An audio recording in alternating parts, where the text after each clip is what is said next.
All right, everybody, let's get started today. I want to thank everyone for being here with us. I want to thank our wonderful team we have here with us today. My name is Heather Snipes, and once again, thank you for joining us this afternoon for the finale of our UPK Seeds of Change series. This series is brought to you by the Supporting Inclusive Practices Project, which is funded by the Special Education Division of the California Department of Education and the California Preschool Instructional Network, which is funded by the California Department of Social Services. On behalf of both of our teams, thank you so much for being here and welcome. Before we get started, since it's our last session, I'd like to thank Gloria Topolewski and our statewide CPIN presenters for their partnership throughout this series. And I'd also like to have a special thank you to Stephen Profiter at CDE, the Imperial County SELPA Content Lead team, and our keynote, Julie Nicholson, for their participation and the incredible work they've done over the past few months. This session will be recorded, just like every other session, and ASL, Spanish interpreters, as well as closed captioning are all accessible at the bottom of your Zoom screen.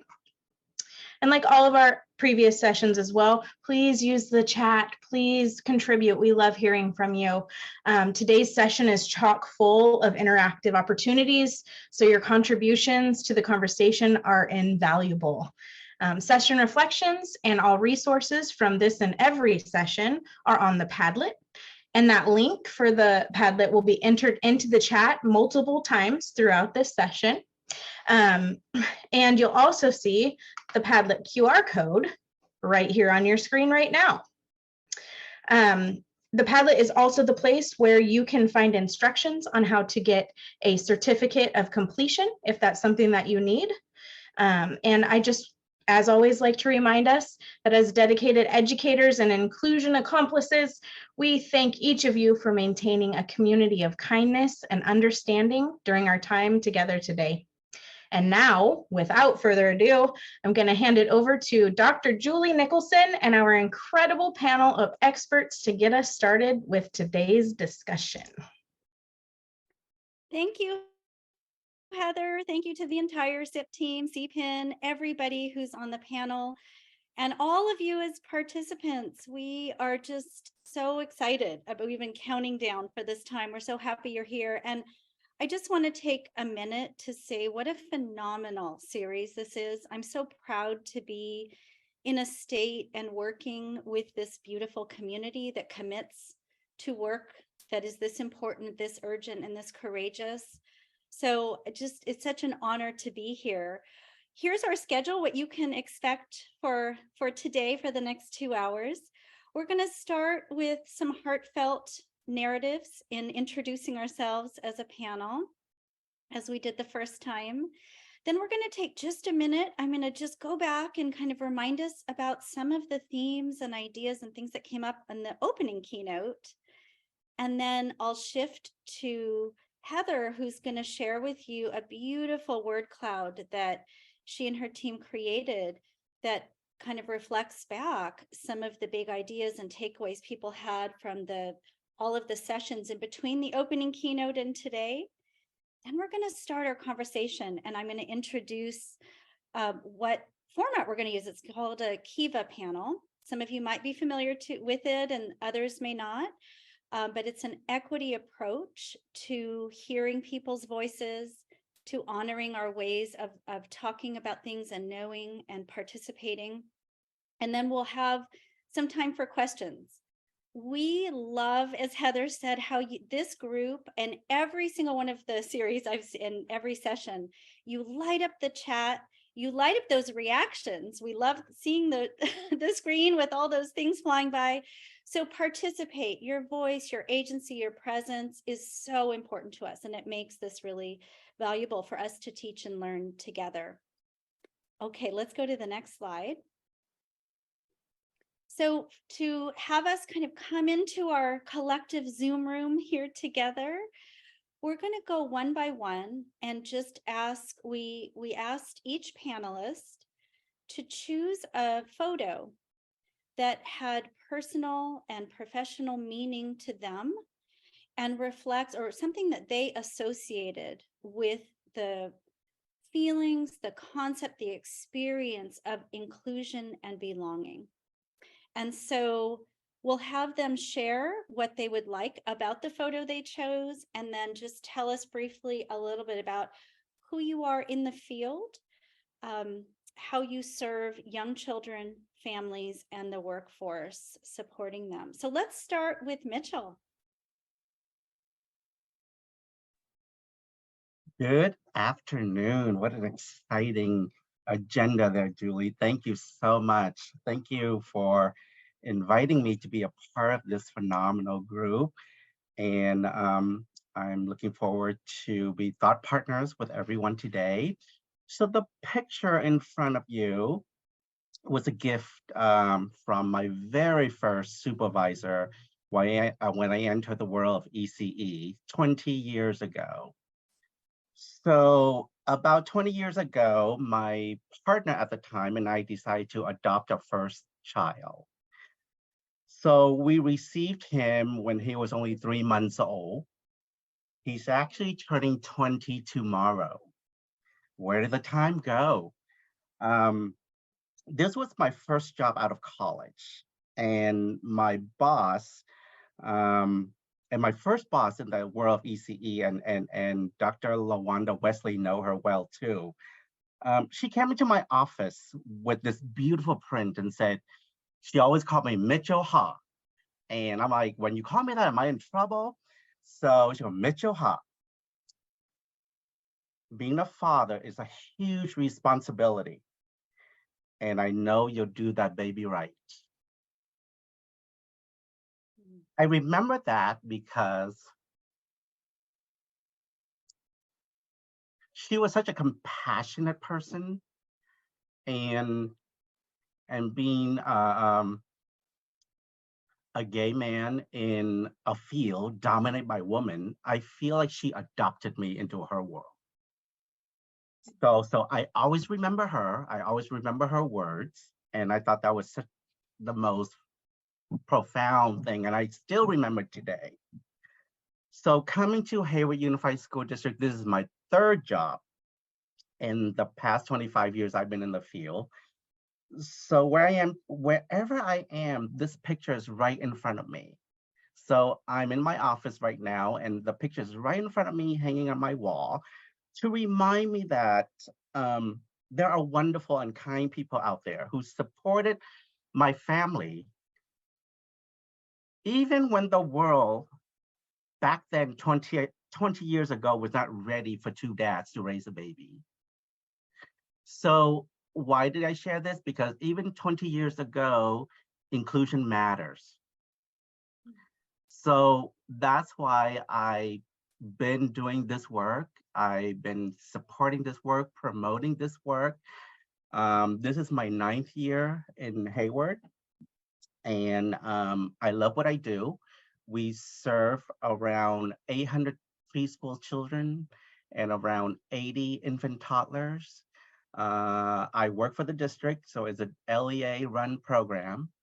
So I'm planning to continue to do the work that I do to support our community here in Hayward and the families of the children, because that's the best part of doing what I do with the wonderful team that I have here in Hayward. So thank you for letting me share, Julie. Thank you, Mitchell. That was so beautiful. Next, we'll have Laura.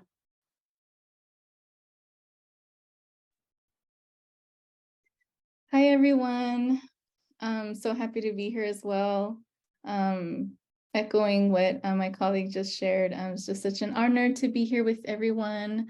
So my name is Laura, and I am currently serving as a community school manager in an elementary school in Oakland.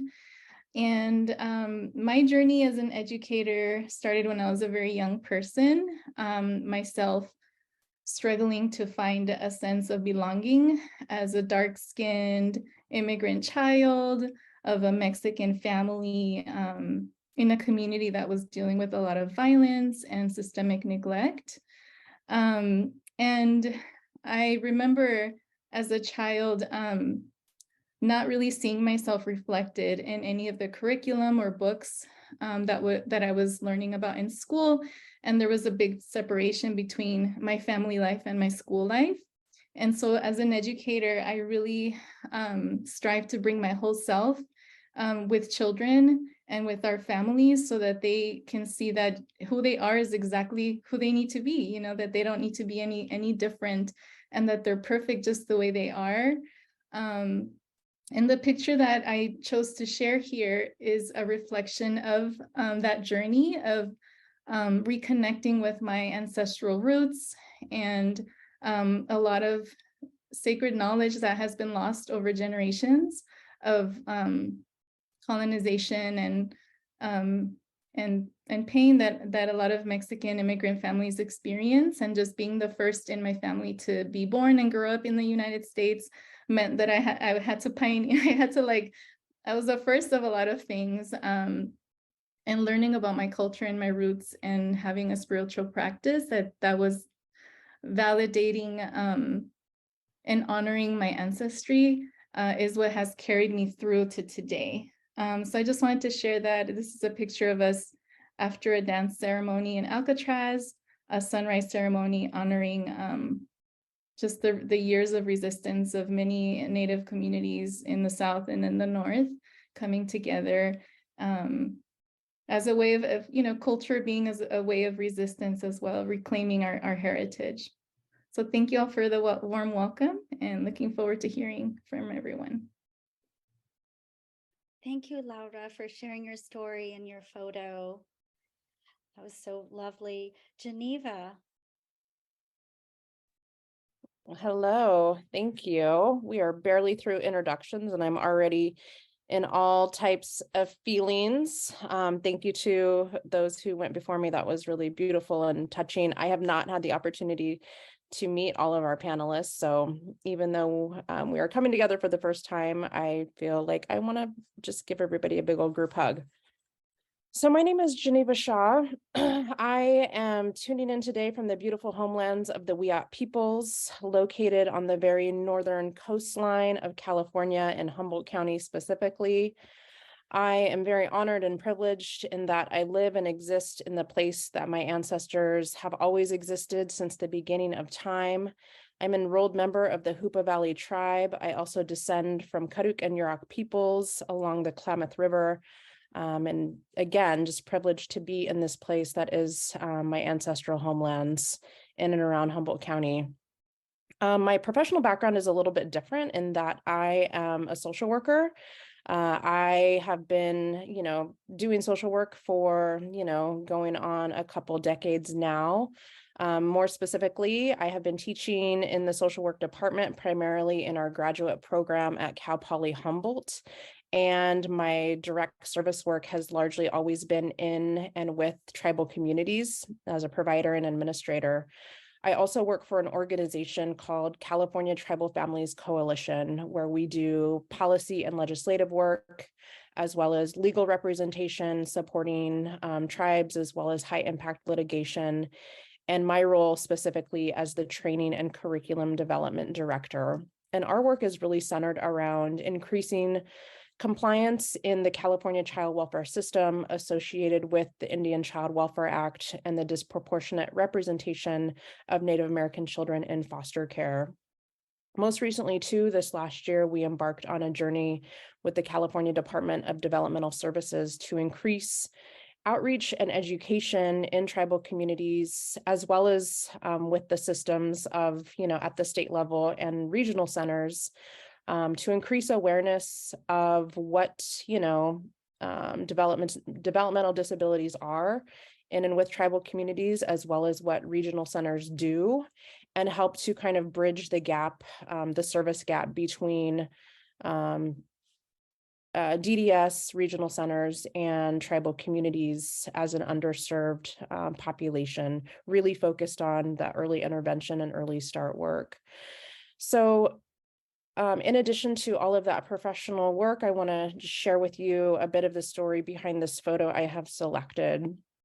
So I consider myself a very fortunate and privileged person in that I grew up in a family system that has always been immersed and connected to my culture and my cultures, which has certainly not been the same experience for many Native American families as a result of federal Indian policies, for example, that really intentionally sought to separate children from their families and their tribal community and culture with the goals and purposes of assimilation, certainly dispossession of land, and really just erasure of contemporary American Indian identity on a variety of levels. So this photograph here is at the conclusion of my coming of age ceremony. I'm standing here with my wonderful mother, Lynn Risley, and a very talented artist and culture bearer. And she embarked on this journey with her partner, my stepfather, as well as our family and spiritual family, to revitalize our women's coming of age ceremony in our local region. At the time, there was definitely movement and energy here on the North Coast, as well as in other parts of the nation and in the world, to really reclaim the significant part of who we are, which had gone dormant pretty immediately after the invasion of our homelands, in which, it was a time when it wasn't safe to be kind of celebrating women and womanhood and coming of age as a result of, our women being stolen and sold into slavery, and just, the genocide that was occurring in this region. So again, one of our first ceremonies to really go underground and go dormant for generations. At the time, there were no living peoples who had actually experienced our women's coming of age ceremony, also referred to as a flower dance. So they were all kind of stories that had been passed down, but no kind of direct experiences of having had a ceremony or even witnessed one. So it was a tremendous kind of research effort to really revitalize and reclaim the significant part of who we are, resulting in a ceremony being held for myself and my dear friend Kim Moon. So we were the first women to have a ceremony for the Kaduk peoples and at this specific place in nearly 100 years. And since then has been a process of just continuing to, provide or, celebrate women who have now come after me as I've grown older. My role has certainly changed, and, how I mentor and offer, what I've learned along the way, and how we celebrate and support women in this specific time in their lives. But the piece about inclusion is that, when we are here in this place, there's no running water, there's no electricity, there's no cell phone service, there's no internet. We are very contained in this intimate space with a common goal and contribution, which is to transition a young woman into the next phase of her life. And when I say transition to womanhood, that is represented by the start of her menstruation. So as we come together, the thing about our ceremonies, but certainly this one specifically, but also just the ceremonies that we hold in our region, is that everybody comes together with a specific role, whether that be providing regalia, whether that be providing song, whether that be helping in the kitchen or helping do dishes, or just being there with good energy and good thoughts and a good heart. It all contributes to the common goal or intent of whatever that ceremony is. And to me is one of the most inclusive environments and spaces in the world, and something that I'm so fortunate that not only I've been able to be brought up in, but my own children. And I have seen how reconnecting to ceremonial space, or experiencing for the first time in a really long time, has the power to really change the trajectory in family systems. And to be brought in and to kind of feel something on a deeper level that can't quite be explained is, again, my experience, one of the most inclusive spaces that I could possibly think of and certainly have ever experienced. So thank you for letting me share a bit about who I am, where I come from, and what we are a part of here on the beautiful North Coast and North Coast interior of California. Thank you. Wow, can we just take a minute to just take a deep breath and just notice the power of bearing witness to these incredible stories and these incredible people you have the gift of being in community with today. Thank you for sharing, Geneva. Jackie. Hello, I'm Jackie Urbani. I feel like I need to explain this little picture of myself because it is kind of ridiculous. It was 1976 and I lived in Philadelphia. And so we were celebrating the bicentennial and we were very into Little House on the Prairie. And so my mom sewed us these outfits. So we had hats and dresses it's up in my uncle's house on, like an 8x10 picture, which every time I go in, we just laugh and laugh at it. But we wore the outfits in a 4th of July parade and we won first place. But the judges said it was because my little sister, who was only 6 months old, was eating her toes as we went by. So I felt like that needed a little explanation. So I am currently a professor of early childhood special education at Mills College at Northeastern University in Oakland.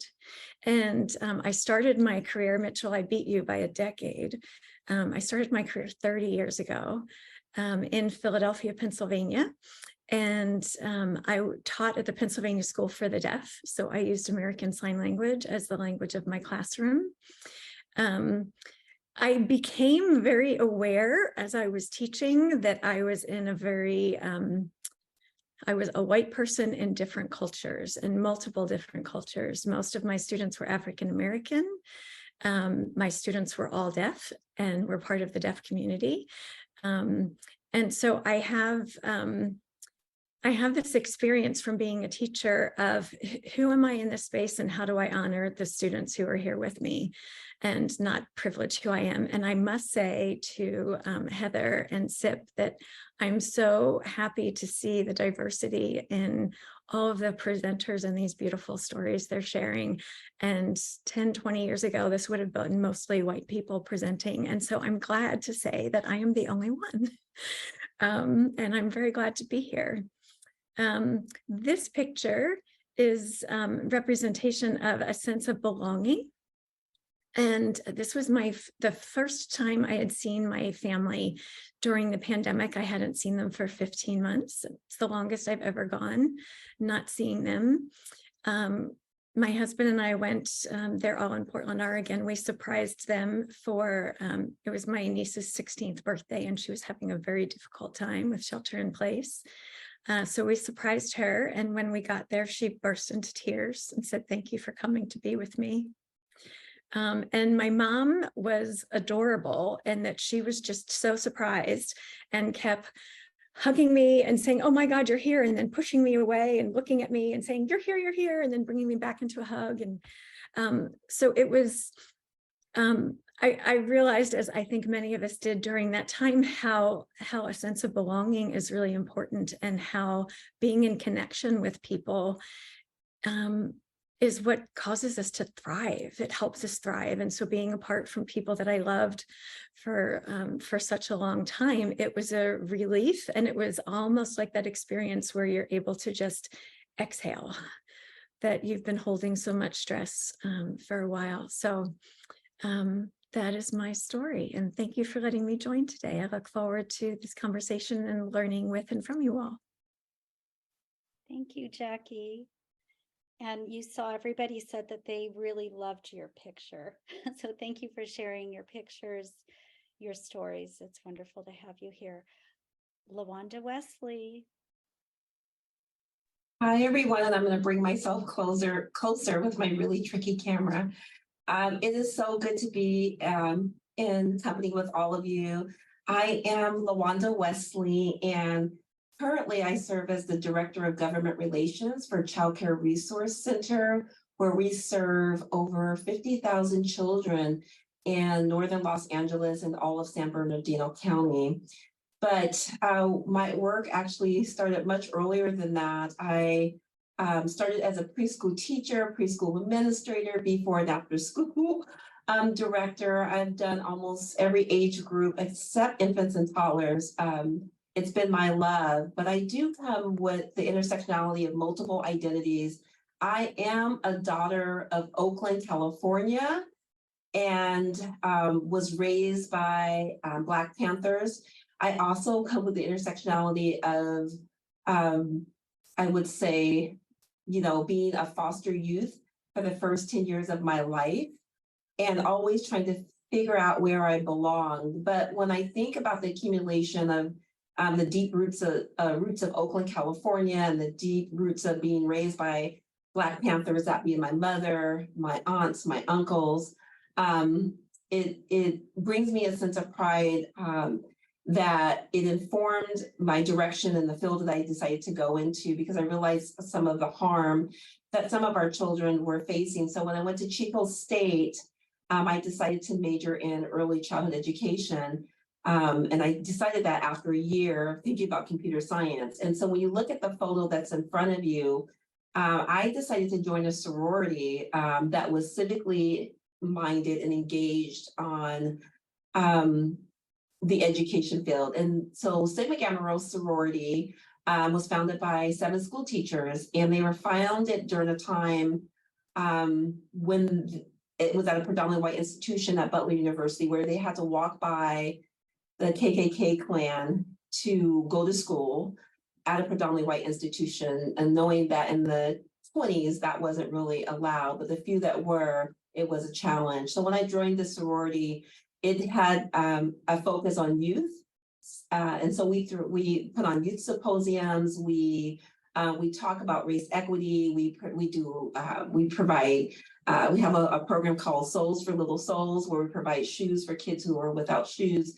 It's just a plethora, but I am definitely centered in all things that are Black centered and Black led. And I'm also all centered in the collaboration across cultures and across inclusion groups. And so I sit with you with practical experience. I sit with you now doing policy work here at the state capitol, right here in Sacramento.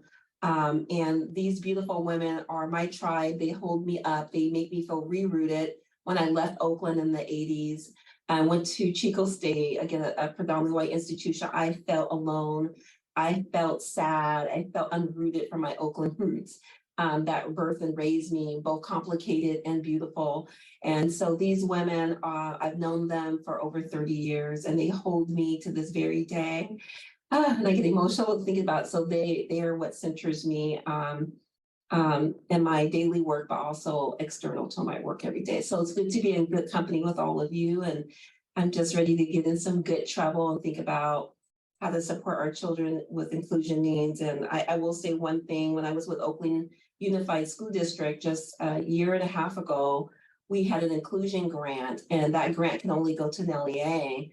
But I decided, with much thought, that grant would be for everyone in the community in the city of Oakland and our service area. And so Mitchell was a part of that work, and a number of other folks are part of that work, and that sit and reside in Oakland. So I think when you think about inclusion, even though there are resources or direct supports that come to you, we need to continue to think about who are in our service areas, who are our collaborative partners, and how we do that strategically. And what I had done from a school district lens wasn't really thought of, but it was hard work, and that work is still continuing as of today. So I'm just really proud of it. And I think having an inclusion mindset is so important, not just in your own, who you are in your own identity, but in the work that we do every day. So I'm so glad to be with all of you. Thank you, Julie, for inviting me to be with this esteemed panel. Thank you, LaWanda. Again, just stunning stories, pictures, presence. It's such a gift to be here. So I will just briefly share that the photo that I shared, well, there's the one of me as a child. The photo that I have here is a recent photo. These are my 3 daughters, Hannah, Isabella, and Anna Sophia. And I chose this picture because, to me, of course, they're my heart, they're my love, they're my everything. And I think about way that our family is created and how, to me, it represents my everyday striving to be, to strive towards that ideal of inclusion and belonging. We're a family that was created through birth and adoption. We're a family that is connected to in a deep, everyday, or, kind of our communication at all times is with birth family, with felt family, with an extended family that crosses national borders, that includes different languages, different cultures, very different religious and spiritual practices and beliefs. And I also think about my daughters, what happened in this photo. So one of my daughters, during, as many of us had experienced either individually ourselves or with our family, we were deeply impacted through the pandemic. And one of my daughters was just, in the first year, right in her, she had just turned 20 and she was vibrant and full of energy to sort of charge into the world. And she was impacted by the coronavirus, and she has a very severe disability now, and her heart was damaged. And over the last 2 years, she's really been integrating her new sense of identity with her disability. And she was feeling quite sad one day and just kind of low. And her sisters rallied around her and said, you know what, one of the things that you love to do that you can do is you can drive, and we're not drivers. You're the driver in the family. Let's go for a road trip together. And they focused on her strength, acknowledged her sadness, her disability at the time, but it focused on her strength. They got in the car and they said, Mom, you've been wanting to bring those toys up that you used as a preschool teacher, a kindergarten teacher, as a professor at Mills to teach a course on play that you no longer need. And there's a new home for them up in Northern California. And my dear colleague and friend Cindy Kopp helped me get them to a new place, but my daughters drove them up together. And it was a time of connection, of healing, of saying, we gotcha. You're going to be okay. And we see you for your whole human being as you're learning to integrate this new part of your life. So that is my photo there. Let's move into the next. It's hard to believe where I love this. We could have spent the whole time just doing our introductions. I'm feeling so full of just love and respect and awe for my colleagues and everybody who's here with us. And I just want to sort of honor that and notice that. So I just briefly wanted to say that this was a series. It was an ongoing conversation, and it's not going to stop today. Of course, there are ripples that will go out, and it will continue, and new relationships, strengthened relationships, new energy, continued energy. But I wanted to just recognize where we started with our keynote with Dr. Crystal McClendon-Gordine, Raul Arasso Chavez, who had so many beautiful things to share with us. These were some of the things that we talked about, why they started with their own stories of a moment, a memory they had of feeling a sense of belonging. We talked about why it's so important to interrogate, to think about, reflect on the image of the child. If we want to have inclusive environments and experiences, we have to recognize and stop, think about what are those assumptions about who we think children are, how they fit into our lives, what our beliefs are about what they're capable of, what our role is in relationship to them. We talked about inclusion looking very different, and it should look different, but what we made visible, what some of those, and you all did in the chats, shared so many beautiful ways that inclusion can look, helping more and more children feel a sense of inclusion and belonging in all the different spaces that they are learning, developing, growing, and thriving. And then we said, we have to acknowledge the barriers. We have to go there. We have to talk about and acknowledge what's getting in the way, and honor and saying we all collectively have to hold ourselves accountable to taking actions every single day. And what are we going to do to honor those commitments? And I just want to say a few things that I pulled out of the chat from the participants. Maybe some of you were there in that opening keynote. And you'll see that the SIP team put this beautiful graphic together. But as I share these words, I just want you to think about, does this resonate for you? because these were some of the takeaways from our opening keynote. I'm going to read them verbatim. Welcomed, sharing a story, whole family at school, never thought about leaving anyone behind, thought of as capable no matter my age, a feeling of safety to struggle and learn, who believed in me, an adult who believed in me, a space of warmth, opportunity, and connection, supporting risk with safety, meeting women of other Hispanic cultures, people helping me to become successful at work and what I do. I loved this one. Children teaching me about how important it is to be strength-based. Children, the image of the child in the context of a family. A child telling me, different people, teacher, need different things.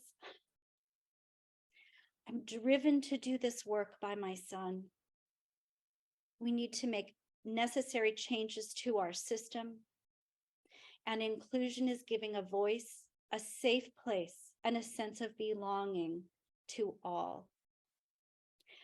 These are just some of the beautiful messages that you all had to share. We hope they've been rippling forward. I've seen them rippling forward in all of the different sessions that we've had. And now I just want to invite, I don't know if it's you, Heather, or somebody from your team to share the next slide, which went beyond the keynote to the next sessions. So I went through all of our sessions, and I went through the chats, and I was able to really take a look at the reflections that you all shared throughout our time together. And with that, I created this word cloud.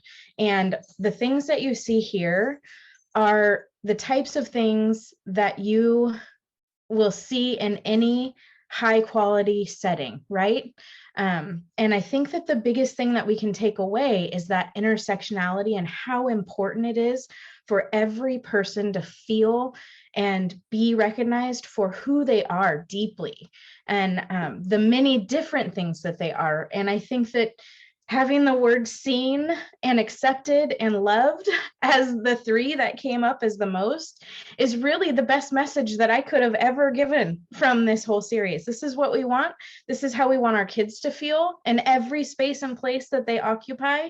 And putting this together, it just validated the work that we've been doing together over the past few months and the whole reason why we're here doing this now. And it's just so much gratitude, so much appreciation for the work that's going to continue forward with all of you that are here with us now, with everyone who's joined us throughout the series, all of our panelists, all of our presenters, all of our champions. So that's really what I got out of this. It was such a wonderful thing for me to do, to be able to go back through and reflect and create something like this that shows just how amazing our thoughts are around inclusion and all the different facets of it. So I just appreciate so much. And we can take a second to take a look at the words. And I would love for anyone to share anything in the chat. What are you noticing?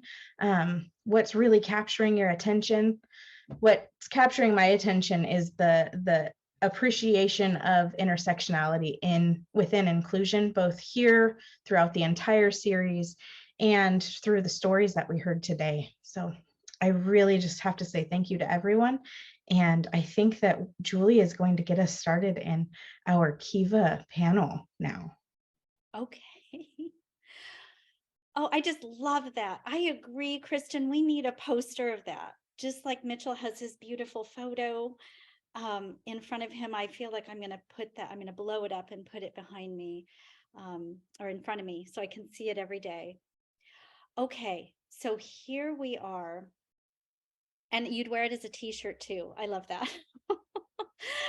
Okay, so I would love to know if any of you have heard of a Kiva panel. I think you can show us in the chat or a reaction. It might be familiar to some of you. It might be new, but the idea of the Kiva panel comes out of, there's many practices that try to center equity of voice to make sure that we are very intentional about giving people a chance to speak with their own intentional choices of language, their own ways of knowing, their own ways of participating and being, and not to have that disrupted or filtered and reframed through someone else's language and way of communicating. It's inspired by a Kiva panel, or a Kiva approach is inspired by a recognition that we just need to value and set aside time to have sacred time to reflect, to process our thoughts, to process our feelings. Sometimes we learn about what our thoughts and feelings are by being able to just think in draft form, not to have something so well formed, but to have space that is safe for risk taking, for thinking and speaking in draft, to just hear ourselves and hear our voices talk something out. So without crosstalk, without people reacting, and that through listening deeply to diverse stories, to authentic stories, to our lived experiences, we can build awareness of what we know, how we think, what our perspectives are, even our biases, our positionality. And it's this opportunity also to expand beyond that, to imagine and open those doors and sliding, those windows and sliding doors into new ways of thinking. So with this strategy, the Kiva panel, I'm going to do my best to explain it. And I welcome any questions in the chat. I think we're going to figure this out. It might take a few minutes and then you'll see, you'll get the rhythm of it. So there's going to be two things going on simultaneously. One is we want to continue just inviting you to put any thoughts, feelings, questions that you want to in the chat along with those reactions. I mean, that's just a given. We love that and keep that coming. For the Kiva panel, let's go to the next slide. Okay. So here's what we're going to do. And to my wonderful colleagues and co-presenters, we're going to combine, just for time's sake, this question with the next question. So let's first look at this one. What conditions do children need to thrive and truly experience a sense of inclusion and belonging? And then Heather, let's just go to the next one, just so they can see this one, because I'm going to ask people just to respond to both questions. So we're going to think about children and families first, and then I want you to think about and turn it inward. What conditions do you need to thrive in the work you do to truly experience a sense of inclusion and belonging? Okay, let's go back. So those are the questions. Now, the way that the format is going to work for the Kiva panel, as you're listening to these amazing humans tell their stories, I want you to think about, listen to them carefully, and write down, if let's say that Geneva's sharing, I want you to listen for words that Geneva says, and I want you to take those down, write them down wherever you are at home. Don't change what she says. We're just going to write down verbatim because we don't want to interpret through our lens. We want to just honor how she chose to respond to the question. So we're just going to write down one word. In the next question, I'll be asking you to write down phrases. We'll get a little longer, but this time we're just going to write down words. We're going to have our panel go through, and they're going to all speak to these two questions. You're going to write down your words, and then we're going to have some music. And we've chosen, as you know, we have a playlist of inclusion, love, belonging, and joy. And we're going to have somebody introduce their song. And while we play the song, we're going to just have you write those words that you wrote down in the chat, and we're going to bear witness to what everybody took away from that, or the things that just struck them. Okay. So hopefully that's clear, but if not, feel free to write in the chat if you need some further directions. So let's start, just for my panelists, co-panelists to know here. I always like to know kind of when I'm coming. So let's start with Geneva, then Lawanda. We'll ask you to respond to these questions, then Jackie, Laura, and Mitchell. So Geneva. All right, batter up. So when I was kind of going through the questions and the one about what conditions do children need to thrive and truly experience a sense of inclusion and belonging, a quote immediately popped into my mind, and this was shared by a gentleman named Dorsey Nunn. I was recently, the organization I work for, two of our leaders were recognized through the James Irving Foundation for James Irving Leadership Award. And so we got to go to the ceremony and also like see these beautiful videos of each of the recipients and the social justice work that they do throughout the state of California. And Dorsey Nunn, who founded a legal services for prisoners with children program, legal services for prisoners with children program. At the conclusion of his video, and part of his journey is, having a history of incarceration, and then, his work and his organization's work aims to improve conditions for those who are incarcerated and enhance opportunities for people to rebuild their lives after release. But one of the quotes, and the room erupted, but it just sent chills. And one of the things he said was, punishment did not change me, love did. And it really hit the room like a ton of bricks. But I think it really just because it was so relatable on all levels, whether, you're a grown person or thinking about your work with children and families or a parent, punishment did not change me, love did. So that's something that immediately came to my mind. And then I kind of thought about, the experience of, I'm a mother of 3. My kids are, from 9 to 18 years old now. But little things that created inclusive environments during kind of my experience of raising them and sending them off to other folks to love and care for them. Little things. And I appreciated this in the kind of word. The word cloud was language, for example, language and culture, and the honoring of language and culture in, that educational space. So for just little examples, and then I'll send it to somebody else. But in my family, my kids are very blessed. They have multiple sets of grandparents still living and in close proximity to where we live. So it's not uncommon, what grandparents are going to be picking up on any given day. And in my family, my kids have grandparents who are referred to as grandmother and grandfather in our traditional language.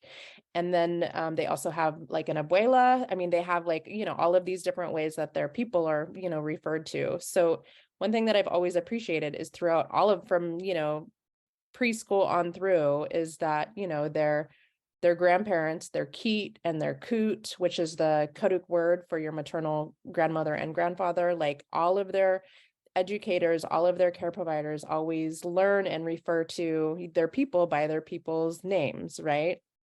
And then little things so my mother is an artist, and she has always been very gracious about providing, her artwork in, education and classroom spaces. And then she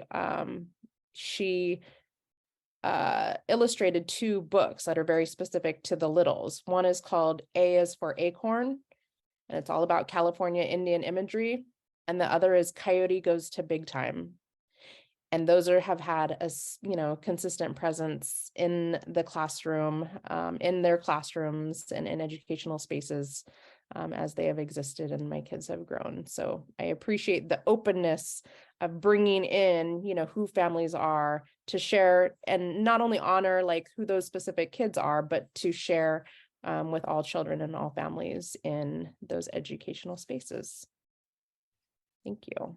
Oh, and then one thing that I need is genuine, authentic humor. I have an odd, real robust sense of humor. So when I am really just in my comfort and best space, I can just be my authentic, humorous self in all of the ways that sometimes is a little inappropriate, but makes things a lot funner. Thank you. Thank you, Geneva. So everybody's writing down words that you heard Geneva share. I forgot to say, and I just want to make sure I'm clear. I invite this SIP folks, the CPIN folks, all of the panelists, all of us during the time we listen to the music and we type our words in. I'd love if everybody could respond. So please feel free to participate, everybody who's with us today. Okay, so LaWanda. Yes, this is a great question on the Zoom back end because this place really tricks on you every time. I go off camera, here I come back to the flowers. So when I think about this question, Julie and panel and all the participants that are on here, what really comes to mind is somebody told me probably about 10 years ago when I was just pouring out all this information and intellectualizing learning in academia in the early education space and working with our children. And they said, LaWanda, it's not, children don't really care about how much you know until they know how much you care. And so just thinking about the conditions of what children need, I remember taking that comment and go on to get out of your head, get out of the books, look at the kids that are right in front of you and what kind of love climate can you build in this classroom? And I remember having all these rules in my classroom, like do not do this and you must, to creating these I call living agreements, and asking the children to co-design with me what would help us live in harmony and connection and to function in this classroom. And it was from preschool age all the way up to my school age kids. And I could not have come up with anything that they came up with. And the rules were abolished, and this love pedagogy was entered in and co-designed by the children. And the adults sort of were the bystanders in the space. And I just remember that to this day, that children come with social capital, families are coming with social capital, and we rarely ask, how it is that they're doing in their connection. But I also think back to my time at the Oakland Unified School District, and we're sitting around with all these systems people and foundation people and trying to really think about how to remove barriers. And one of the things someone said that was profound too was wait, have we ever asked the families directly what their hopes, their dreams, their aspirations are for their family? Because we were espousing all of our sort of educational talk and speak, and even in the restorative justice space. But we said, no, but what if we do something and just create space for that? And we added to the children's sort of cumulative portfolio. And every year when we're with those children, we ask the families who are caring and loving on those children. And we do that in partnership and co-powered with them around meeting the needs of the families, but taking their lead, and it's just the hopes, dreams, and aspirations. So we learned so much because their dreams and hopes and aspirations wasn't always the same as our own. So just again, being led by that. And then when I think about myself, what do I need? I came to my recent workspace in my braids. You guys see my braids, and it has color. And I was welcome in my true authentic self, my true Afrocentric self. I'm a girl from Oakland. You can't get rid of that. I don't have to hide it anymore. And I never had to, but you thought in the past to survive and to break the code, to belong and fit in academia, at times was soul crushing. And now I'm in a space that says we need your lived experience. Your capital matters. And that is our data. That is our cultural way of learning. And without it, in an inauthentic way, we won't know. So I feel privileged to be able to be my full self in a policy space, in a program space, in a practical way. So I just want to continue to have that honored, and ask me about my lived experience and see how it intersects with the work. So thank you, Julie, for this profound question. And yeah, thank you. Thank you, LaWanda. I have so many words I'm writing down. I don't know if you're like me, I'm needing new paper. Okay, Jackie. So what conditions do children need? I think we've already identified them. I think they're on that word cloud. They need to be seen. They need to be accepted. They need to be loved. I think they also need to feel that they're recognized, that they're accepted for who they are, and that we know that they have something to offer and we want to receive it. I say often, like, everyone has something to teach and everyone has something to learn. So what can we learn from our students or from our families? And Julie, when you asked me this question, it brought up a time when I was teaching kindergarten, and I had a student who had been absent for a couple of days and came back. And he was a student that had a hard home life. He was a sad kid, which is hard to I think as a teacher, it's hard to describe a kid as sad. And so he came back after a couple of days, and I met him at the door, and I was signing, but I said, "Victor, you were gone and we missed you, and we're so happy you're back. And how are you feeling? Were you sick? You know, why were you gone? But we're so glad you're here now." And he just beamed. And it was such a wonderful moment. And so then, Geneva, I have kind of a weird sense of humor too. So I was like, and I was crying and I couldn't teach, and the kids had to take me to the nurse's office, and he's laughing hysterically. But as I was saying that, the kids were like, "Oh, and you missed, Jackie read us this book. We'll read it to you later." And someone else said, "Oh, we started this puzzle. Do you want to come over and work on it with us?" And so I realized what power we have in helping kids feel included and feel like they belong and feel that they're special. We have it, and as an individual, but as teachers, we also have it as being models for the kids. Like my other students were really welcoming him back in just a lovely way. Which I also think is, you know, at that moment when I was so proud of them and so happy, I was also thinking like, oh my gosh, when are the times that I've modeled something that isn't good, that hasn't been inclusive? And how do I catch myself when I'm doing that, so that I can be a model of how we make mistakes and how we fix them too. But I just loved that day, and it's one that stands out very strongly from my years of teaching. And then in terms of personally, what do I need? I think it's very much what the kids need. I want to be seen and I want to be accepted. I also want to make a connection with people. So it's not just we meet and let's do our to-do list and what do we have to do at this meeting, but how are you doing? How was your weekend? Kind of like how we used to do when we were in person meeting more. We'd have those little socializations with people and getting to know them as persons instead of just as colleagues. And I think the sense of humor, I try and laugh as much as I can, and laugh as much as kids do, because they laugh so much more than adults. And the other thing is I really value colleagues who will give me constructive feedback. And I say, I don't like the term constructive criticism, because it sounds like it's all criticism, it's all negative, and it doesn't have to be negative. If I do or say something that's inappropriate, or that, you know, might be perceived as a microaggression, might land as a microaggression, what do I do about that? And do I have colleagues to help lead me to, that could have hurt someone, what do you do about it? In a way where I can fix and repair the relationship, and learn. So I want to be with colleagues who will help me learn. Thank you, Jackie. Thank you so much. In just a second, Laura, we'll have you up.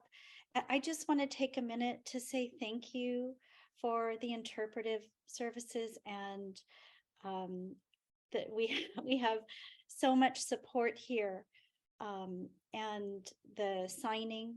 And I know that it's a lot of work and we have people flipping in and out. And I just want to acknowledge how much you're contributing and creating an inclusive learning space for all of us.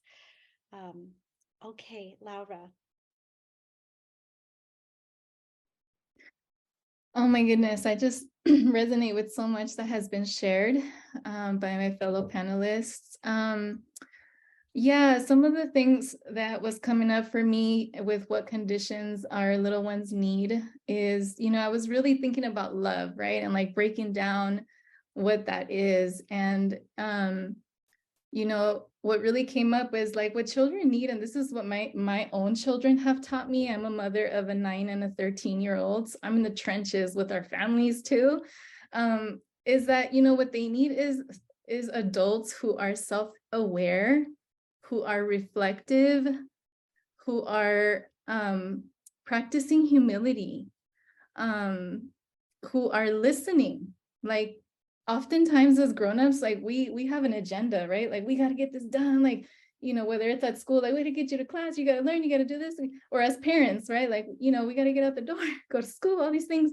And sometimes we forget to listen and to remember that our children, our young ones are whole human beings. They might be small, they may have way less experience than we do, but they're already whole human beings with their own thoughts, with their own experience of the world, and that they're already worthy of our love and respect, and sometimes it's just us figuring out ways to learn how to speak their language.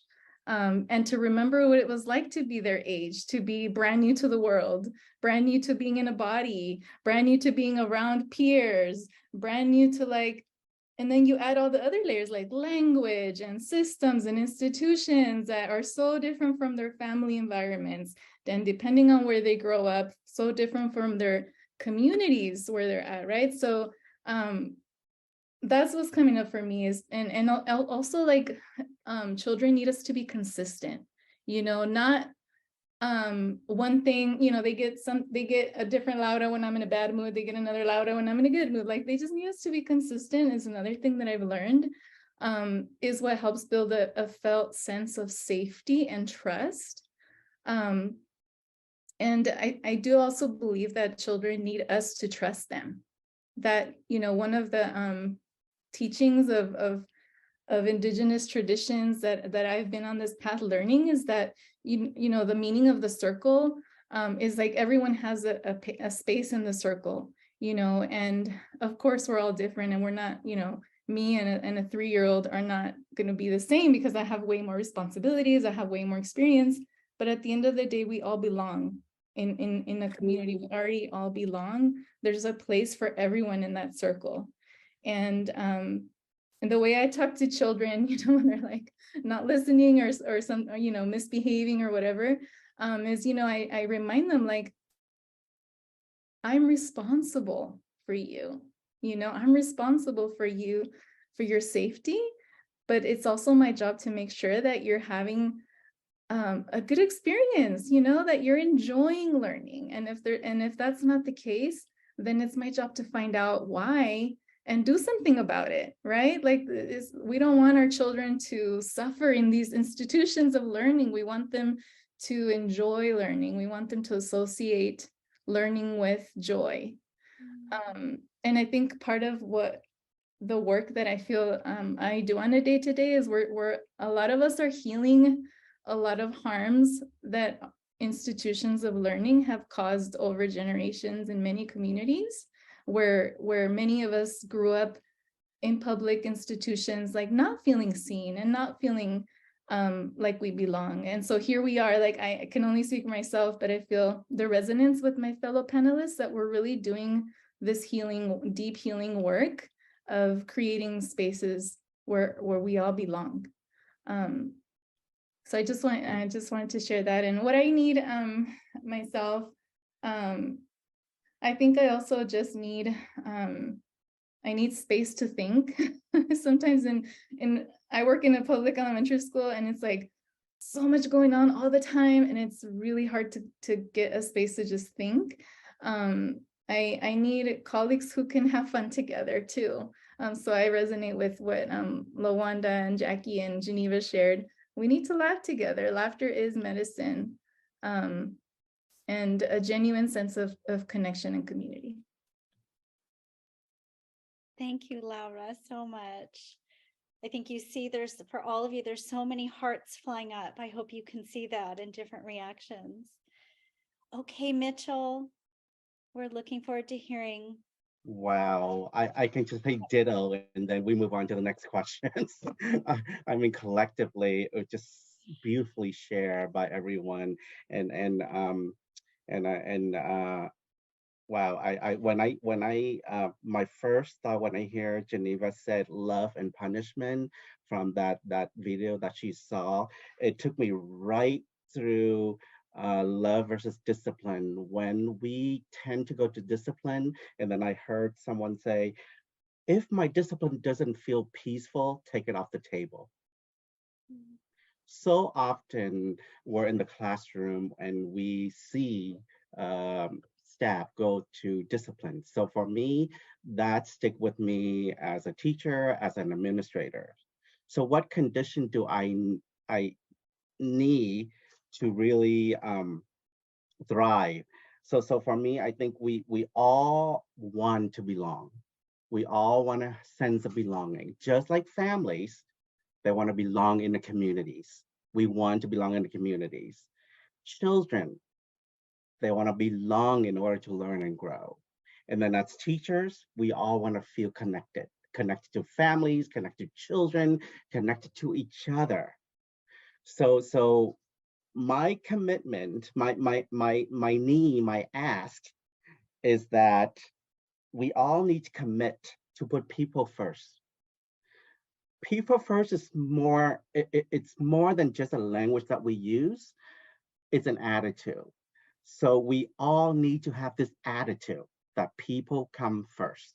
Does not matter at what age they are.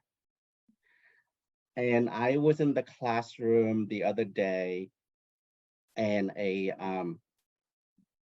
older preschooler come up to me, and she said, "Can I have a hug?" I'm like, "Of course you can have a hug." Like every time I enter the classroom, they call me Teacher Mitchell. So I'm like, "Okay, of course you can have a hug." Oh my goodness, I haven't seen you like in a few days. Of course you can have a hug. And her response just shook me. She said, "When the right person give you a hug, it's like medicine." I'm like, "Did she just say that?" As a grown adult, I'm like, I am looking at her. I'm like, my goodness, when the right person hugs you, it's like medicine. So I'm like, oh my God, I will give you hugs every day. Just show up to school. I will hug you every day. I love that. I was curious about the SIP when I was invited to be on the panel, the SIP work. So I went on the website, and the one thing that jumped, I love the website, and the one thing that jumped at me is why inclusion?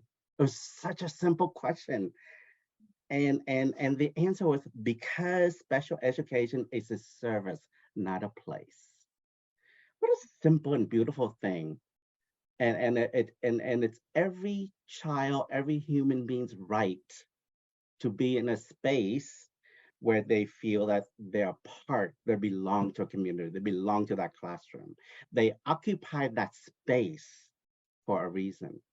So thank you so much for asking these two wonderful questions to start us off, Julie.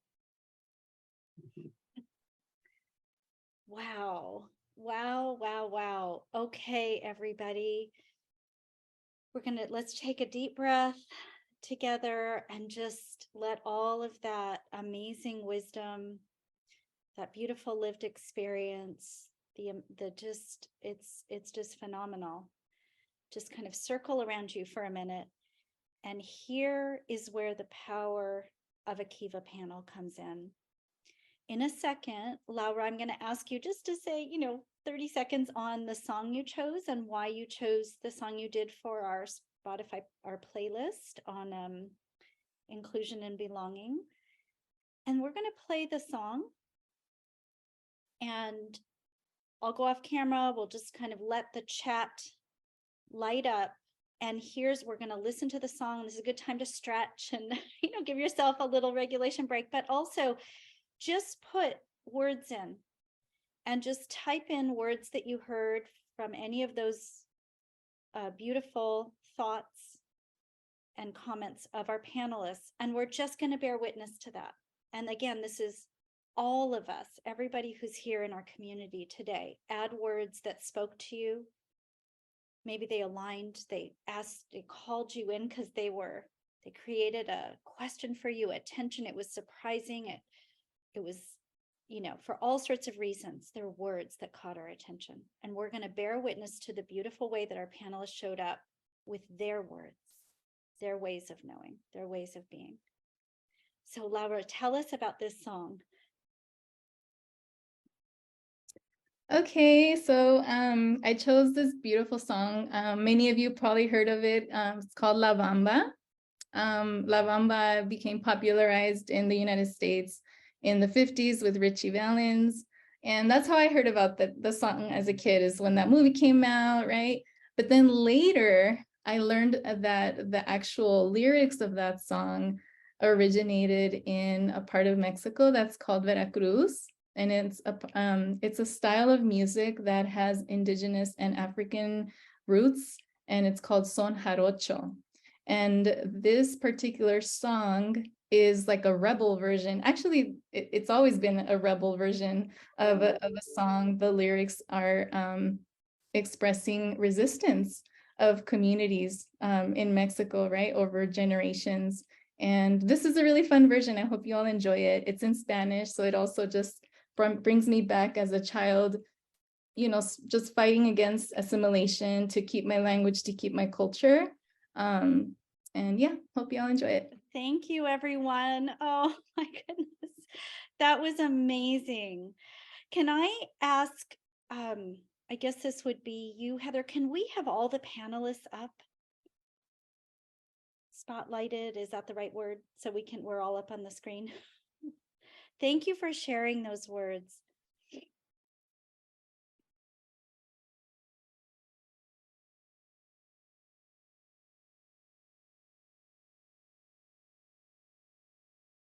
So much good stuff there. And I just want to ask, here you come, everybody's coming. Okay, wonderful. I just want to open it up and say, as you're bearing witness to people's takeaways, is there anything that you want to share, any thought, feeling, reflection, question that you have? I think what comes up for me, Julie, from our fellow panelists and even from our participants, is this desire of wanting to be seen in our authentic selves and being accepted for that. And this need for connection to each other in a way that is not othering. So that's what came up for me. Anybody else want to comment before we move on? Thank you for sharing that, Lawanda. Okay, well, thank you so much. I think we got a sense of the Kiva panel and the careful listening and the reflecting back of your beautiful words and the way you put ideas together, your presence. Let's move to the next slide. Actually, we're going to go past this one, and we're just going to spend a little minute on love. Love came up, and I love that, Geneva, you started with the quote, and then several of you brought up love. And maybe, Heather, if you click one more time. Okay, here we go. Thank you so much. So some of you might be familiar. There's many people who talk about a love-based pedagogy. I am very inspired by the educator and activist Bell Hooks. She talks about love in teaching. She has, in fact, she has many books, but I thought I would, I don't know that you can see with my background. It's called All About Love, New Visions by Bell Hooks. That's one of her books where she talks about love. But she says, love, we have to think about it. Most people define it as a noun. And she says, we will love better when we use it as a verb. And she talks about love as an action, not simply a feeling. And this quote that's up here connects to what she says, there cannot be love without justice. And so this quote comes from this. The moment that we choose love, we begin to move against domination, against oppression. The moment we choose love, we begin to move toward freedom and to act in ways that liberate ourselves and others. And she talks about an ethic for our society that we sometimes lack, a commitment to love. And she says, not a romantic kind, but love that is about care, compassion, and unity. And I think that's what we're talking about here today. And she says that love is learned in childhood. And every child learns about love when they are acknowledged and valued, and when us, as the adults around them, we can support children to learn about love. She says when we show up ourselves authentically, that's come up a lot, when we're compassionate and when we're humble and always learning. So I want to think about for a minute what love looks like in the work that you do with children and families. And as I think this time we'll just kind of keep it not one person after another, but we'll just let you speak from your heart, and we'll make it more kind of emergent here and spontaneous as a conversation for the panelists. And please, for the Kiva panel, write down words and phrases this time that you hear everybody saying. But for us panels, what does love look like when you think about love, not just as a feeling, but love as an action in your work with children and families?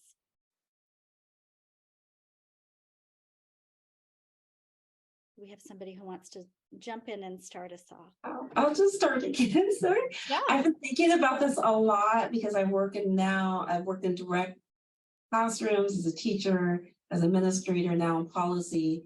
And as an action, Julie, and for all of us, it's activating and removing barriers that hinder our children thriving. And on the panel that I was on last week, there's a saying within one of the African cultures, and it's the Maasai people. And when they greet each other, they don't say, "Hi, Julie, how are you?" or "Hi, Mitchell," or "Hi, Geneva." But they say, when they see each other for the first time that day, they say, "How are the children?" How are the children? Meaning, however you respond, if the children are not well, then surely Lawanda cannot be well, Geneva cannot be well, right? Or Heather is not well, but if we respond, the children are well, then you are well, because you are only as good as the thrivance of the children who you're responsible for and who you care for and love. And so I think about that means the adults are always trying to create and cultivate this space for making sure that they get the maximized supports, that we remove barriers. And I think about liberation and I think about freedom out loud, because we're not letting barriers keep us or systems keep us from doing our best work with children and families in our school communities and our classrooms. So I just keep that to heart. It's this activation around liberation and activation around being free for things that are a stronghold for us, that don't allow us to fully serve the children to the best of our ability. And sometimes that's direct classroom support, sometimes that's policy work, sometimes it's convenience like this, just to be with each other and think together and feel together and affirm each other, and to even ponder on something that you're still grappling with that has been said in this space, or any other space where we're trying to collaborate across as partners. Yeah, and that's what comes to mind for me is the activation and thinking, and how are the children, and how we should hopefully be able to answer the children are well. Thank you, Lawanda. The children are well. Who's moved to build from that? I am definitely moved to build from that. And in particular, my work also at a more kind of macro or policy level. And always first I feel moved to just acknowledge, my work and the work of many of my colleagues is always driven foundationally by an acknowledgement and recognition and inspiration of the work and sacrifices of those who came before us. And certainly, you know, I mean, I think about this frequently, like, you know, making my ancestors proud, or, you know, building upon what, you know, so much loss and sacrifice so that somebody like myself could even be here in this type of space today, as well as many other spaces that I professionally navigate. And the other part of that is then the responsibility to ensure, you know, better outcomes for future generations. And that is kind of always the charge.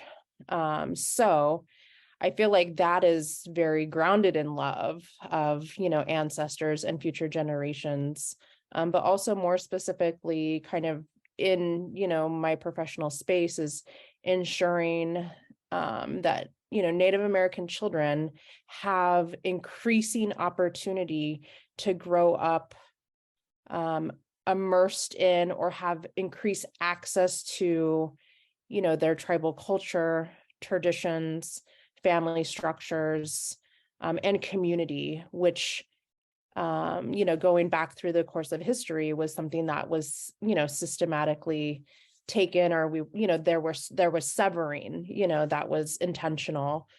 So while, like, I always feel like, you know, the increasing awareness of the truth about Indigenous suffering and trauma, that we also really celebrate and create more visibility and representation around Indigenous brilliance and success. And that, you know, that is more of what our young people experience, and kind of building and developing, you know, a healthy self-concept about who they are, but that, you know, all peoples have more opportunity to build a more balanced, you know, relationship with, you know, their Indigenous, you know, neighbors, friends, relatives. And so to me, like, representation really matters. That's really significant. And by increasing more positive representation in contemporary space and educational space, like, that is an expression of love, to where our children have more opportunities to really have pride associated with who they are, because that is the counter to historical trauma and intergenerational trauma is the promotion of intergenerational healing and strength. And again, just increasing representation in all spaces. So thank you. Thank you, Geneva. So love looks like traditions and communities and more opportunities and representation. What else can we add? That was powerful. I think, hi, Julie, and hi, panel.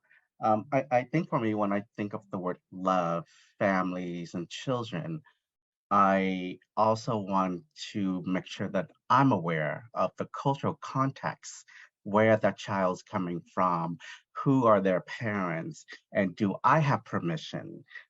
So there's certain cultural that love is demonstrated in a different ways. So I want to make sure that I respect and follow the family's lead when I'm at the center, when I'm in the classroom, and just, you know, being an Asian person. My husband is Caucasian, raising two Hispanic boys. Again, where did that dynamic come from? You know, and how do uh, I don't dare to say that, you know, because I raised two Hispanic boy, I know everything there is to know. No, I don't. So I'm still reaching out to the community, to my community. Help me understand, help me what, you know. So I want to make sure that I'm giving my boys the path, that there are respect when it comes to different culture. Just like they respect the fact how I honor my parents every year, the anniversary of their passing, how my husband, who is Jewish, honoring his parents every year. But I also wanted to show them that in every culture, there's a sense of respect, and we need to follow the parents' lead in how we build rituals and traditions. And that's what we're building in our home. And that's what I take with me when I come to work in Hayward. How do I follow the parents' lead in caring for their children, in listening to their children and listening to them? How do I follow their lead before I make any assumptions that every child needs a hug, every child needs love in the same way? Yeah. Thank you for adding that. I remember when we were working years ago on the Boys of Color book, as many people who are with us today were working on that. And we were talking about love as a pedagogy that was so important. And back then you said, and let's remember that every family has a different way of showing love and communicating that and expressing it. And so saying I love you may not be appropriate in one context. And like you said, to listen and learn. I appreciate that you brought that up. Laura and Jackie, do you want to share anything here? You don't have to, it's up to you, but. Yeah, I'm having so many tenderness in my heart listening to everything that's been shared up until now. And it reminded me of something that someone said about in order to love a people, like we have to know a people's history. And it brings me back to when we are in service to communities, right? Whether they are similar to our upbringing or different.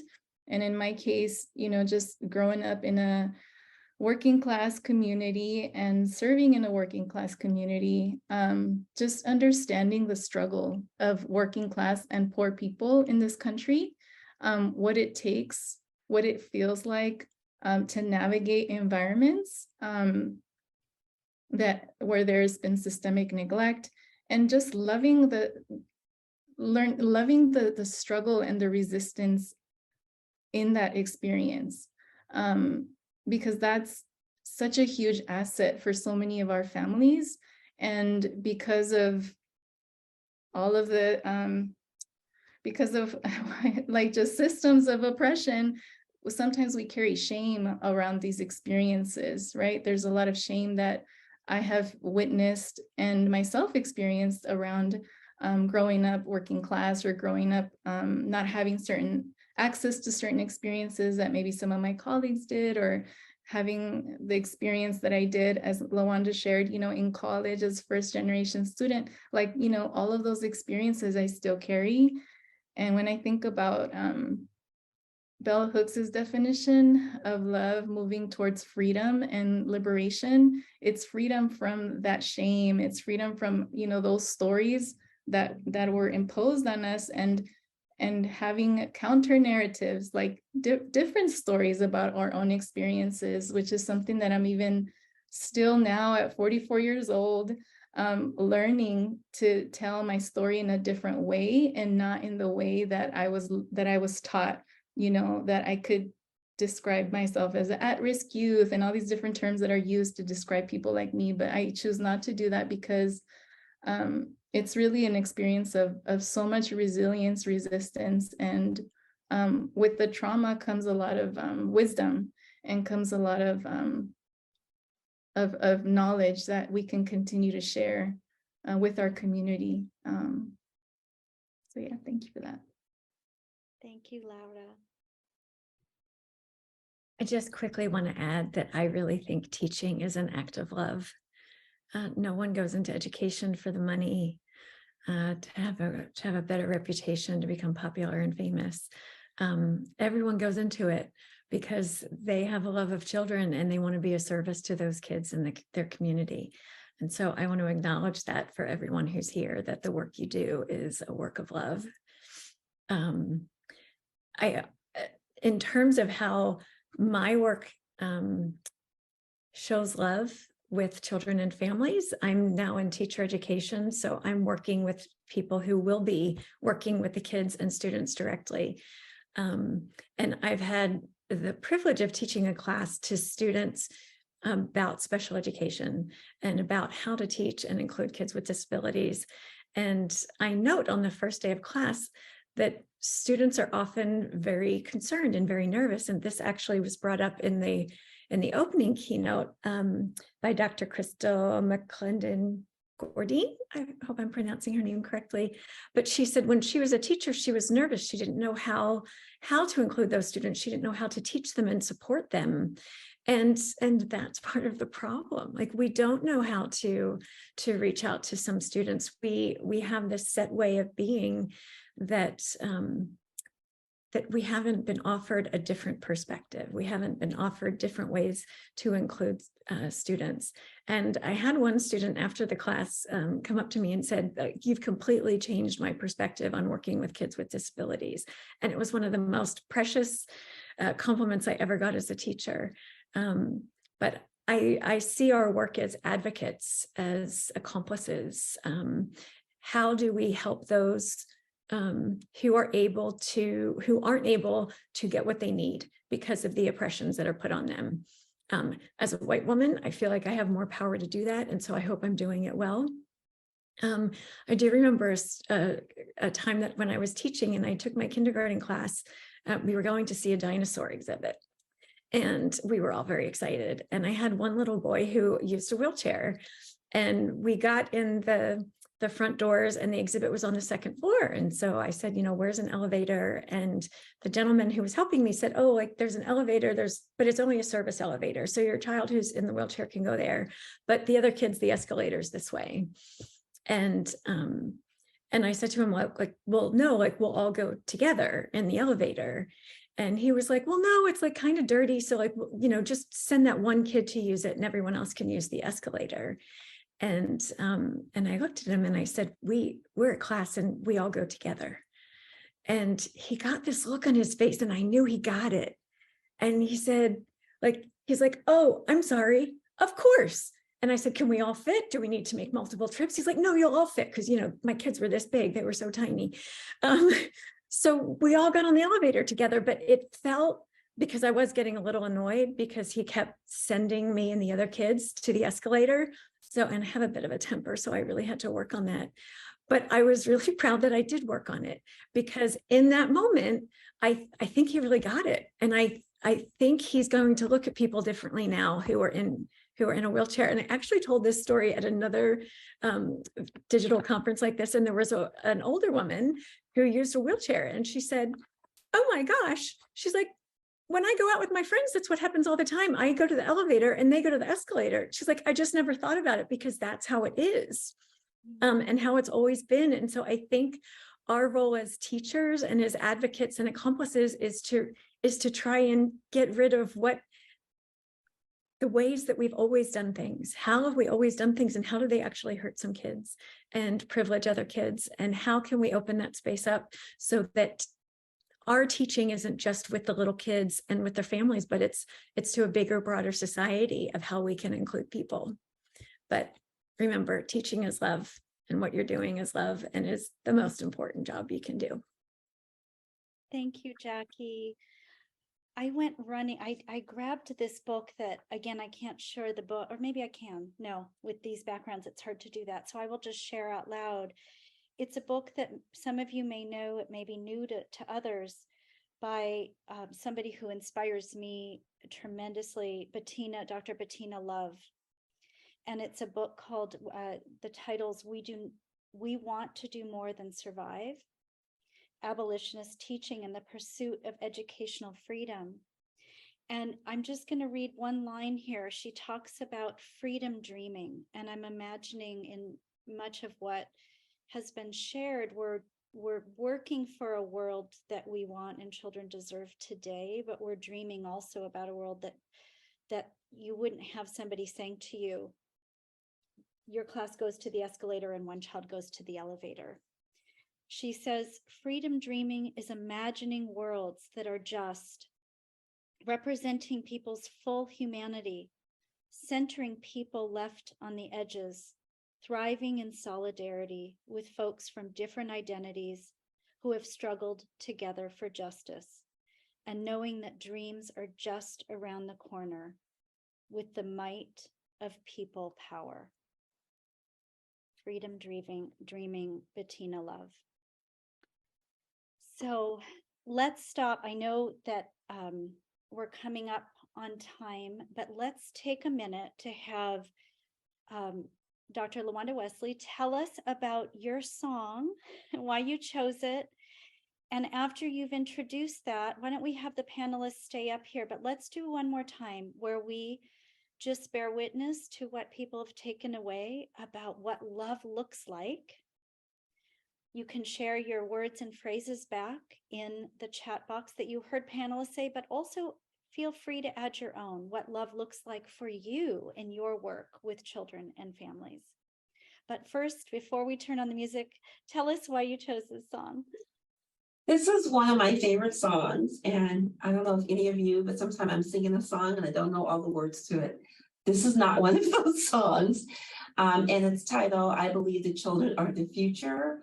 And it's a rendition by Whitney Houston. And growing up in the 80s in Oakland, I was at a school, middle school, Calvin Simmons Middle School, that was going through a name change. And we were looking at different ways to instill pride with youth.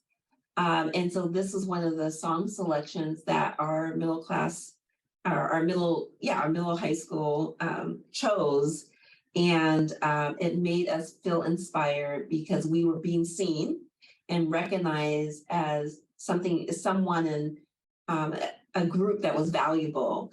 And I never let go of this song. And so when I think about the work I do every single day, I think about the children being the foundation of everything we do. And some of that was already shared here about looking to the future generation of children and our current generation. So yeah, this is one of my favorite songs. And every time I hear it, I get emotional. So here we go.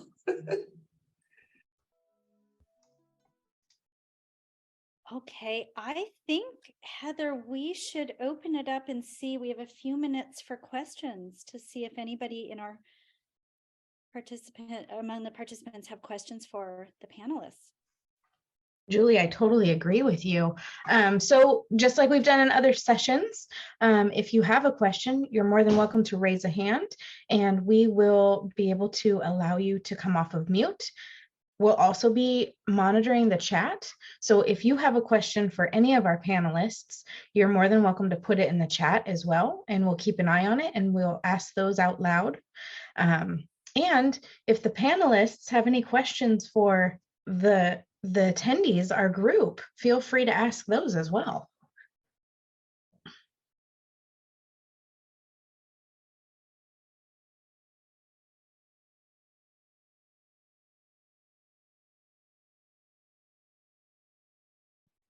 One of my questions for participants is if you know whose tribal lands you are tuning in from today, please drop it.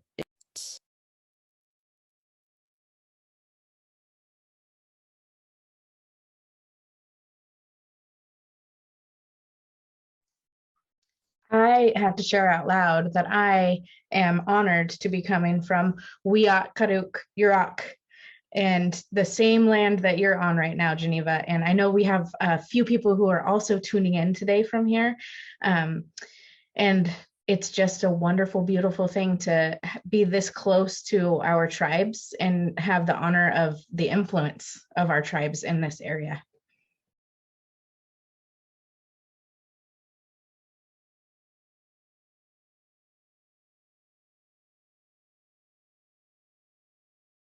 Thank you for that question, Geneva. Are there any other questions?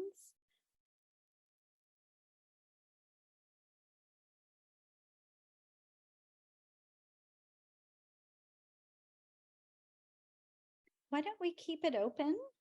And if other questions come up, Heather, you can bring our attention to them. But maybe we can go to the final slide. You're going to have to scooch past a few of these to the next one. Here we go. How about this one? So this is for all of us to, as we are coming to a close on this beautiful series, to think back if you were at the first, any of the sessions that you've participated in. It might have just been today, it might have been all of them, maybe a few of them.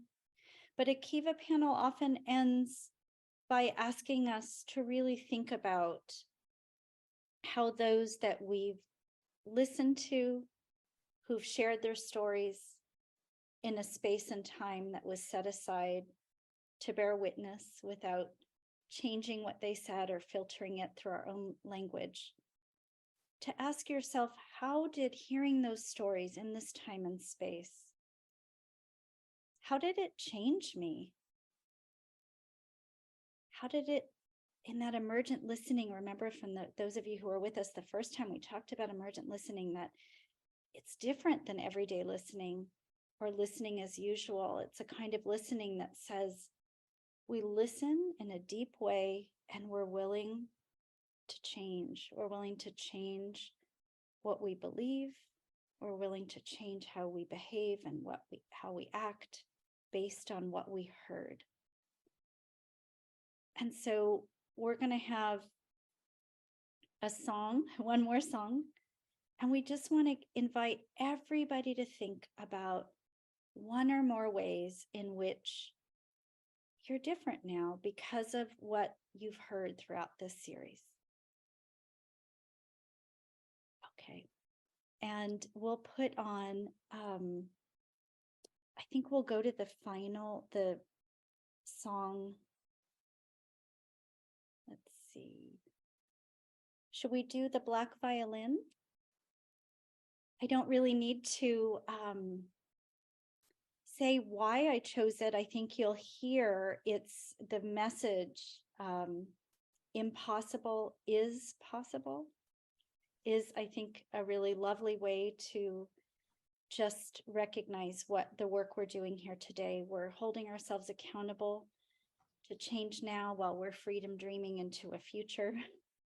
Impossible is Possible by Black Violin. And let's just share with each other how we have been both teachers and learners and how we're forever different because of this beautiful series that has been this opportunity we've had. So as everybody's putting in their reflections, we'll listen to a couple of minutes of this song, and then we'll come back together to close out the series together with just a couple of more announcements and appreciations. But for now, here is Miss Julie's song, Impossible is Possible. Julie, I was just thinking to myself, I can't ever listen to that song without getting emotional. It's such a beautiful song. You all, I just want to share that we're going to skip this one because I want you all to know that this playlist is available to you all. It's on our Padlet. And in addition to the songs we heard today, we asked the entire panelist team from the entire series to share the songs that they wanted to hear. There's songs from our SIP team, there's songs from the CPIN team, there's songs from our panelists here. And man, it's a good one. So I just want to make sure everybody has the opportunity to access this if they would like. So it's on our Padlet, it's in the presentation. We're coming to a close today, and I am feeling so grateful and so just humbled by this experience, by being in the presence of such experts and brilliant champions for early childhood inclusion and inclusion across the lifespan. I want to thank you all for being here, whether today was the only session or whether you've been with us the whole time. There are some people who have been with us the whole time who I feel like you've become part of the family. And so I just want to express my gratitude to everyone and thank you all so much for being here. We have one last thing. We really like to do surveys so that we know how things are going. And because this has been such an amazing experience, it gives you the opportunity to kind of let us know how you'd like to move forward from where we're at now, because we don't want to end this, right? This has been such a great community. We really want to give everyone an opportunity to provide us feedback, but also share what you'd like to do as we move forward. So if you can access the survey. It's also in the slide deck on the Padlet. If someone from the team wouldn't mind putting the link in the chat right now, that would be fantastic. You can also scan the QR code. But if you can provide your feedback, that would be greatly appreciated. It will really drive how we can move forward together across the state and keep this momentum going, everyone. With a few minutes left, I just want to say thank you to Julie, thank you to all of our panelists, and thank you to Janelle for putting the link in the chat for the survey. And because we do have a few minutes left, I'd like to open it up again and see if anyone has, expressions of gratitude, any last final words, final questions. Now is the time. So we'll just leave it open. And thank you all so much for being here.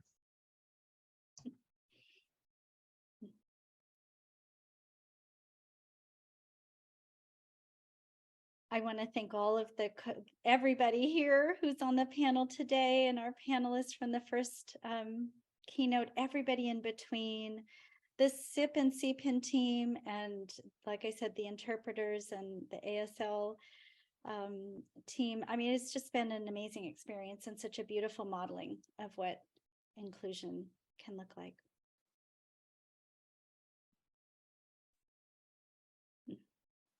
Just want to echo in the gratitude to everyone who's here today, and a special shout out to my mom who wanted to join this panel and just for teaching me about love, belonging, and inclusion.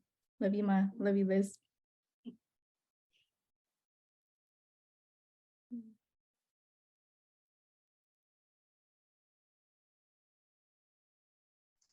So on our SIP team, when we get to the end of something, we like to dance it out. So I think it's only appropriate to end our time together with a song. So I'm going to go ahead and I'm going to start a song up, and you're more than welcome to stay with us here. You're more than welcome to go. Just know that we are so thankful that you've spent your time with us.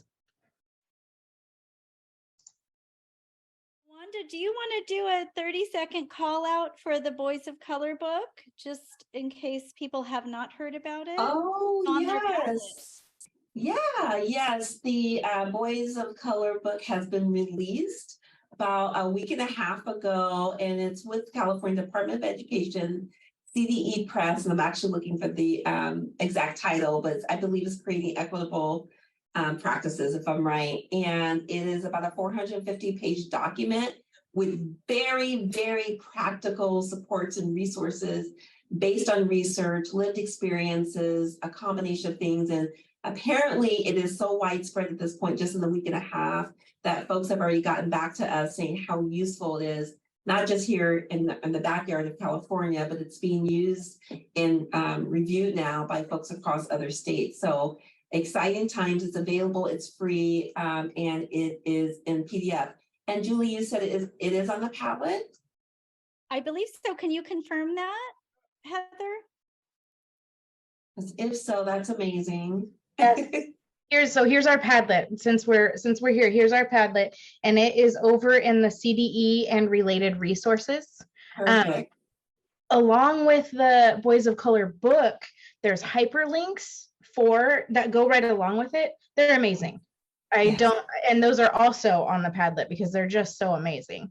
One last. Excellent. Okay, thank you, LaWanda. You're welcome.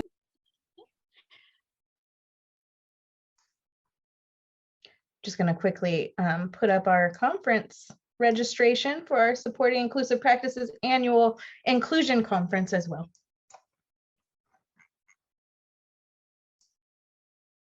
That's great.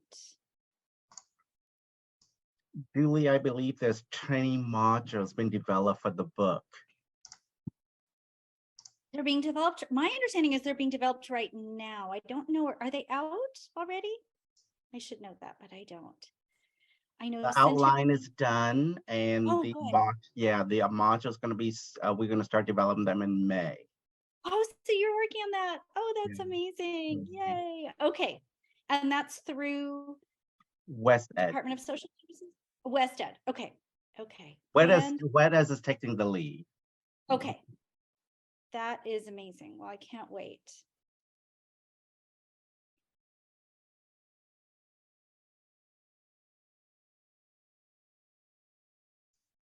All right, folks, it's 5:02. We are officially done. For the question, Nicole, the certificate of completion will be put on the Padlet. I'm doing it right after this session is over, so all 6 sessions will have information about the certificate of completion within the next hour.